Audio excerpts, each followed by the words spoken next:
Good morning, afternoon, good day, whatever, whenever you guys are watching this. I wanted to go over something today. A question that we get. I used to get it a lot more. I don't know why it's stopped. I don't know. Maybe I'm not as approachable. I'm a friendly person, guys. If you have a question, just ask it.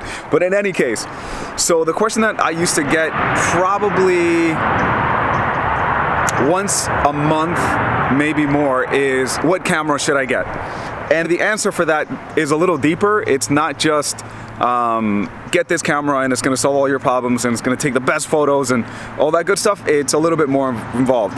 As a side note, this is what it looks like when you come to work on a Sunday in any parking lot. So owning your own business, yeah, it's fun, but well, I'm not complaining. I like working. So anyway, but yeah, this is what it looks like when you come to work.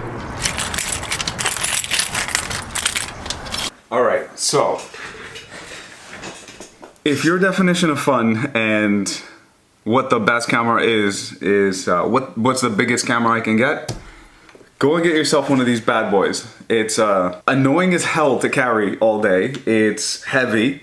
It's great. I mean, it's not. I'm not gonna say that the quality is not good, but I mean, it's a heavy son of a bitch. Like I think I get more of a workout from this than I do from going to the gym. So, by the way, this is a D850 with a 70-200 lens. Also, it's a first generation 70-200. I'm just not one to have the latest and greatest toys. I think there's like 2 generations newer than this one, but it works, so we stay with that.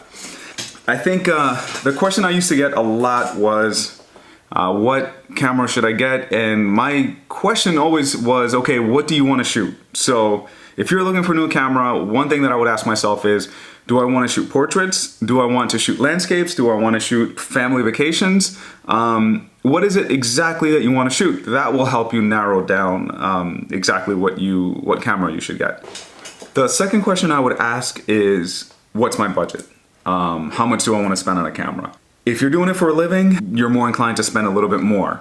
If you're just a hobbyist, you're probably in the middle. And if you just literally have no idea what a camera does, what buttons, what white balance is, any of that, I wouldn't spend as much. So here's my advice on what you should get depending on which level you are. If you're a professional, I mean, I don't feel like I really need to tell you. I think that you kind of know what you want based off of experience. So for example, when Sergio started out and he was shooting, he's like, hey, what lens should I get next? And I said, come and shoot, shoot whatever you're hired to do or whatever you enjoy shooting.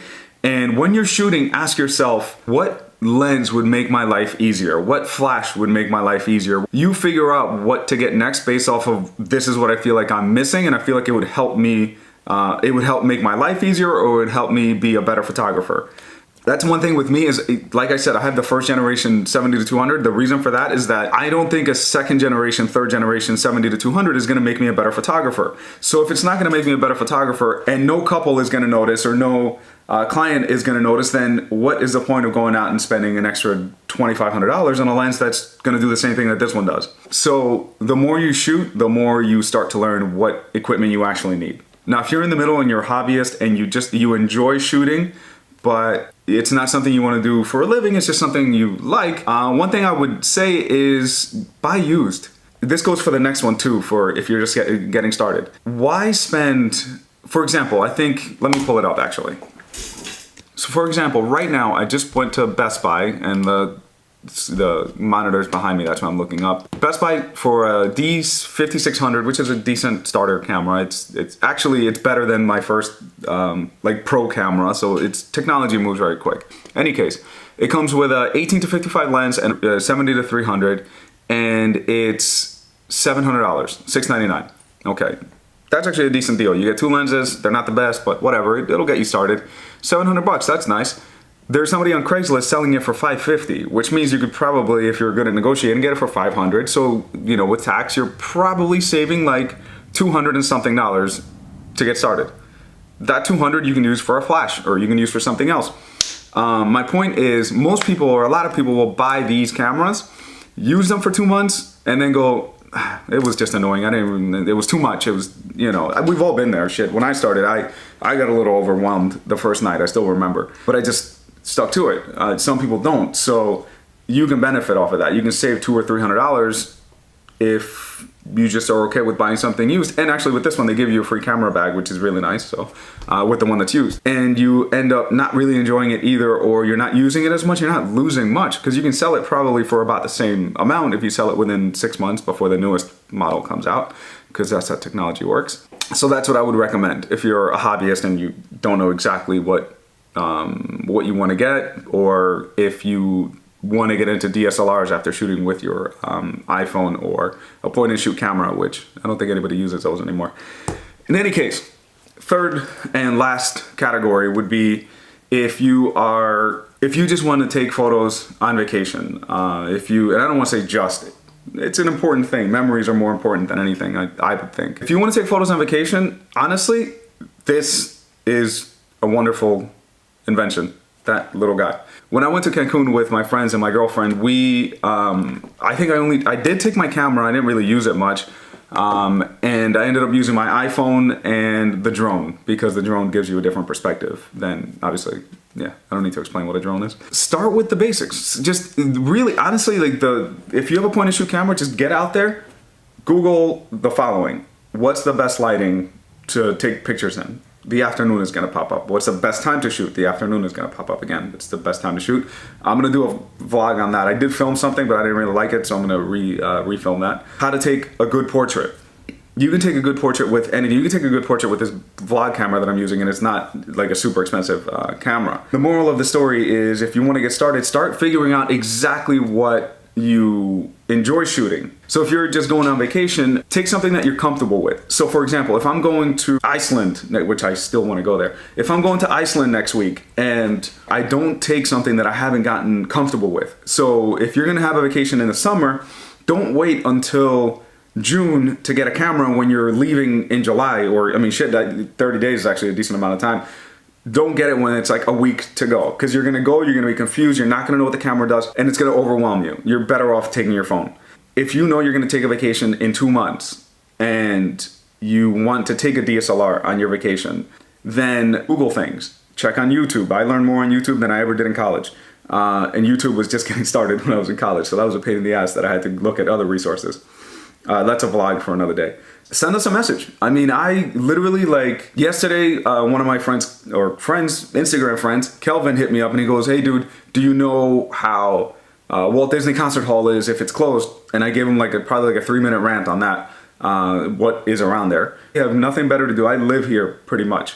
Ask questions, but don't think that a camera is gonna make your photos better. You're gonna make your photos better. So get the camera that you can afford. Get the camera that you're comfortable with.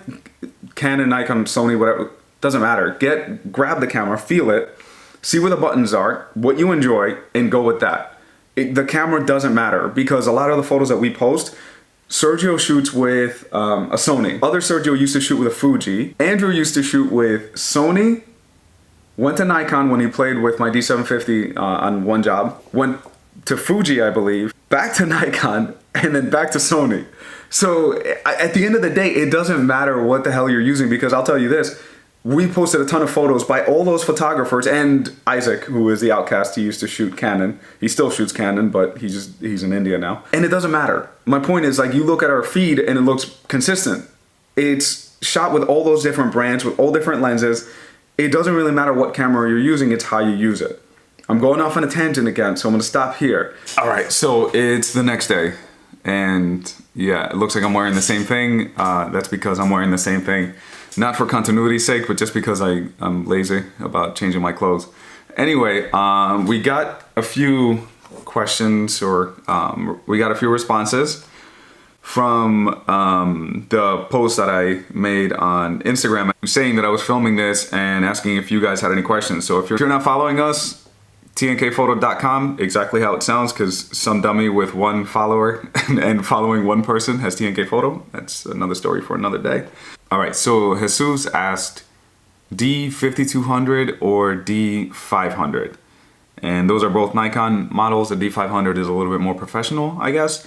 I mean, just like I said before, I would go with a used D500, so you'd get a better camera for the price of a lower camera. That's where I would go with that. Just like with cars, like I don't think buying new is a smart idea when they depreciate 50% in a year. Go and look for a used D500. I think that is probably a better bet. Adam asks, after a camera, what accessories would you recommend somebody that's starting out? So I would say originally I was gonna answer get a flash, but then I remembered when I started shooting with a flash how freaking complicated it was and what a pain in the butt it was to get it down to where I felt comfortable with it. It took quite a long time. I would probably recommend like a video light, maybe something that you can visually see in the camera what you're actually doing. Once you have the lens that you need, I think that getting a light would be more beneficial. I think that no matter what, good light is better than a better lens or better camera. If you have good light, you can take a good photo with your iPhone. So I would say maybe get like a video light. That would be something that I would do just because I really like lighting. If your thing is more landscapes and long exposures, then I would probably get a tripod. So for example, this shot right here is done with a tripod because, hi Nami. This is done with a tripod because otherwise we would not have been able to get that slow waves, that foamy look around there. I would say get a tripod if you're gonna be doing long exposures, if you're gonna be shooting portraits or anything like that after you get like an 85 or, you know, this son of a bitch. So I would say if you're doing long exposures or some sort of landscape work, I would say tripod. And then if you are gonna be, on that note, don't skimp out on a tripod. Let me put it to you this way. If you're putting, let's say you get a good, like what I was talking about earlier, let's say you spend like $500 on a camera and lens set, and then you spend $30 on a tripod. It doesn't really make sense because now you're trusting a fairly expensive thing on a really cheap plasticky tripod. You're better off saving a little bit more and getting something that's, $60, $100, something that's a little bit more sturdy. Luckily with Amazon, there's tons of options. So you're pretty set on that. So those would be two things that I would recommend if you're starting out. That would help out a lot. And Ever asked, why won't you move to the valley? And the answer for that is, one, I have really no idea where the valley begins or where it ends. If you're not familiar, in California, the valley's up that way. Like an hour and a half, I think. I have no idea. So I would be completely lost. I have no idea really anything that is in the valley except for my good friend Ever. So yeah, I'm staying in Orange County because it's nice and boring. I'm in bed by 9, the latest, so I really can't be in any place that has any sort of activity. Christine asked, why is Tank so cute? I've been trying to figure that out for 6 years too, and that's why I named the company after him, because he's the best. And I love my big baby. So those were a few questions that came in. I know that I usually don't ask, I usually just post anything. But if you guys have any questions or if there's anything that you want me to go over, I'm more than happy to. Scott, I remember meeting through Instagram. Actually, a lot of people that I know I've met through social media. Yeah, just don't be shy, guys. One thing that I always remember is that back in the day, I didn't really have too many resources, like who to go to. Now there's a ton of people. I mean, I'm not the only one. There's a ton of other people that are super talented that I know are very open to helping people. So if you have any questions, hit us up.